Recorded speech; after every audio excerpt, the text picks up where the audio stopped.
안녕하세요. 걸어다니는 무의식 제임스입니다. 오늘 또 그냥 간단한 넋두리를 해보려고 합니다. 다른 게 아니라 요즘에 참 코로나 때문에 이제 좀 많이 다들 어려운데 안 그래도 좀 서로에 대한 그 편견과 이권 때문에 그 싸우는 정치의 모습이라던가 이런 거를 볼 때 참 어떤 게 진실이고 어떤 게 진짜고 어떤 사람이 나쁘고 착하고 이런 거를 어떻게 보면 구분을 해야 되잖아요.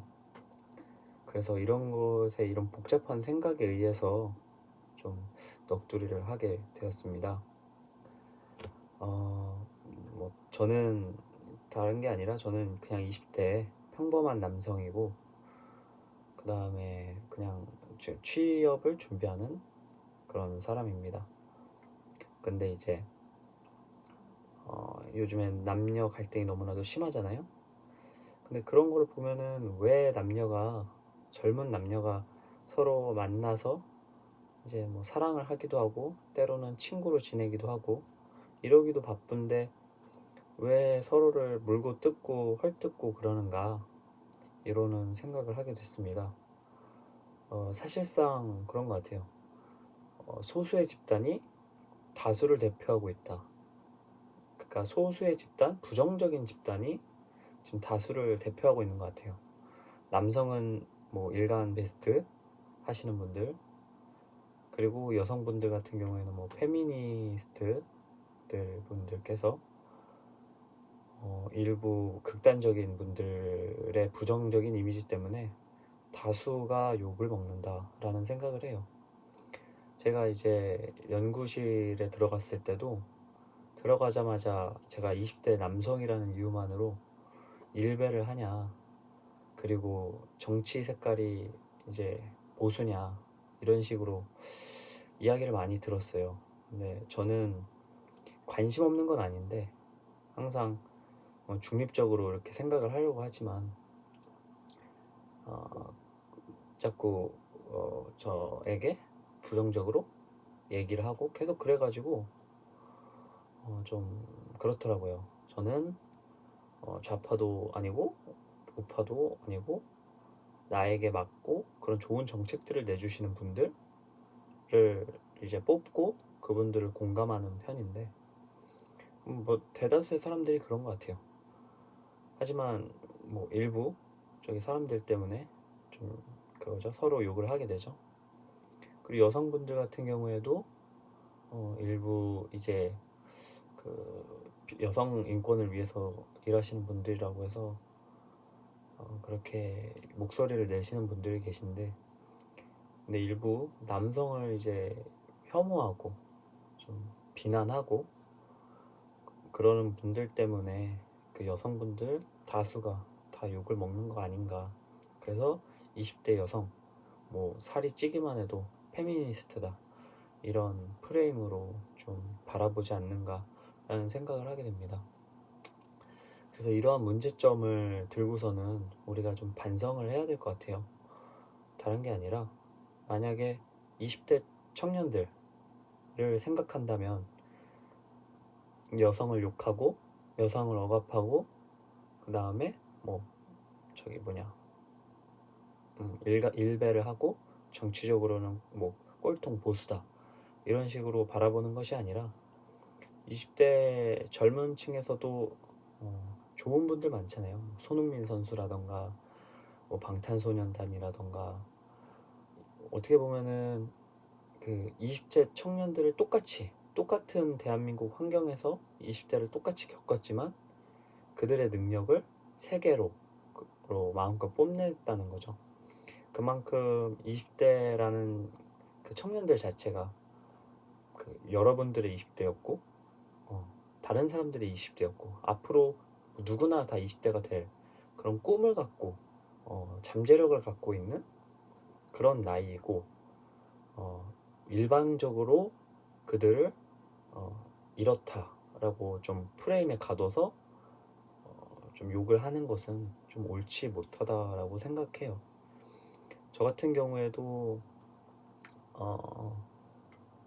그 그러니까 학생 중고등학생 때 다닐 때 뭐 이명박근혜 그 시절이어서 보수 교육을 받았다라고 얘기를 하지만 전혀 그렇지 않거든요. 누구보다도 그 전교조나 아니면은 운동권 출신 그리고 그 영향을 받으신 선생님들께서 정말 많이 그 욕을 하셨어요. 그때 당시의 정권에 대해서 많이 비판을 하시고, 그래서 저희는 뭐를 배웠냐면은 어, 안 좋은 건 안 좋다 얘기할 수 있는 사람이 돼야겠다라는 것을 배웠어요.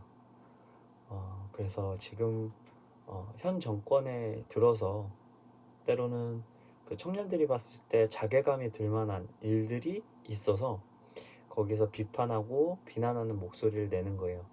절대 그 사람들이 싫어서 그 사람들의 뭐 외모나 그 사람들이 정치가 어때서가 싫은 게 아니라 나는 이런 상황을 겪고 있는데 쟤는 옳지 못한 상황으로 그 권리를 얻었다. 그런 것들을 비난을 하는 거죠. 그래서 우리가 좀 넓은 마음으로 그들이 왜 비난을 하고 목소리를 내는지, 쟤들은 일배여서 그래, 쟤들은 공부하지 않아서 그래가 아니라 저들의 그럴 수도 있겠구나, 그런 마음을 품을 수도 있겠구나, 그러면서 이제 그 상황을 되게 객관적으로 볼 필요가 있다는 거예요. 너무 지금은 서로 너무 주관적으로 보는 것 같아요. 문재인 정권에 들어서 현 정권에 들어서 좋은 면도 있고 나쁜 면도 항상 있어요. 항상 좋은 면 같은 경우에도 상당히 많은데 우리가 그 좋은 면은 보지 못하고 이제 안 좋은 면만을 보는 거죠. 근데 안 좋은 게 너무 부각이 되기 때문에 욕을 많이 먹고 있는 것 뿐이고요. 따라서 욕을 많이 먹고 있다면 그 욕을 많이 먹고 있는 부분에 있어서 어떻게 하면 해결을 해나갈까, 이런 방향을 모색하고 좀 생각하는 게 그 국민마다 필요하다고 생각해요. 마냥 비난하는 건 너무나도 쉽습니다. 하지만 정말 그 속에서도 어떻게 해결해야 되는 방법을 찾아야 되는가, 이런 생각을 하고 그런 생각을 하게 된다면은 나중에 나올 그 선거를 할 때 그 우리의 그런 불공정하고 힘들었던 목소리를 내주실 분을 투표할 수 있게 되는 겁니다. 저 같은 경우에 좀 참 속상했던 게 마지막으로 재난지원금에 있어서 얘기를 드릴 텐데요. 재난지원금 참 저도 잘 사용하고 제 주변에 있는 사람들도 참 잘 사용했습니다. 그래서 확실히 소비를 하게 된 것 같아요. 근데 참 안타까운 사실은 제 그 소비가 정말 힘드신 분들에게 돌아갔는가 라고 생각해 보면은 꼭 그런 것만은 같지 않아요. 무슨 얘기냐? 제가 쓰던 데에다 돈을 쓰거든요. 그리고 제가 뭐 특별하게 뭐 밥을 뭐 4끼를 먹는다던가 뭐 2인분만 시키던 거를 재난지원금을 받았으니까 5인분을 시킨다던가 그렇지 않거든요. 그러니까 결국에는 안 쓴 돈은 남아있어요. 그러니까 25만 원이란 돈을 플러스로 더 쓰게 되는 게 아니라 25만 원으로 인해서 다른 돈을 안 쓰게 된다는 거죠. 그러면은 사실상 시간을 두고 보면은 그 돈은 킵이 돼서 저는 따로 모아두고 있습니다.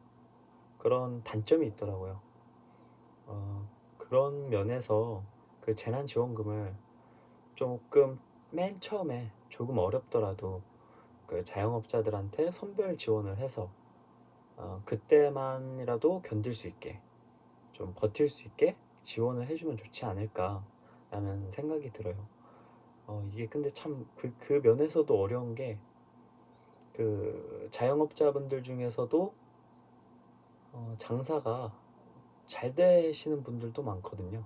오히려 코로나 때문에 장사가 잘 되시는 분들도 있고 이런 여러 가지 복합적인 상황이 있기 때문에 이런 건 처음 겪는 상황이잖아요. 그런 상황을 극복하기 위해서 처음에 잘 짜여진 그런 짜여진 뭐라 그러지?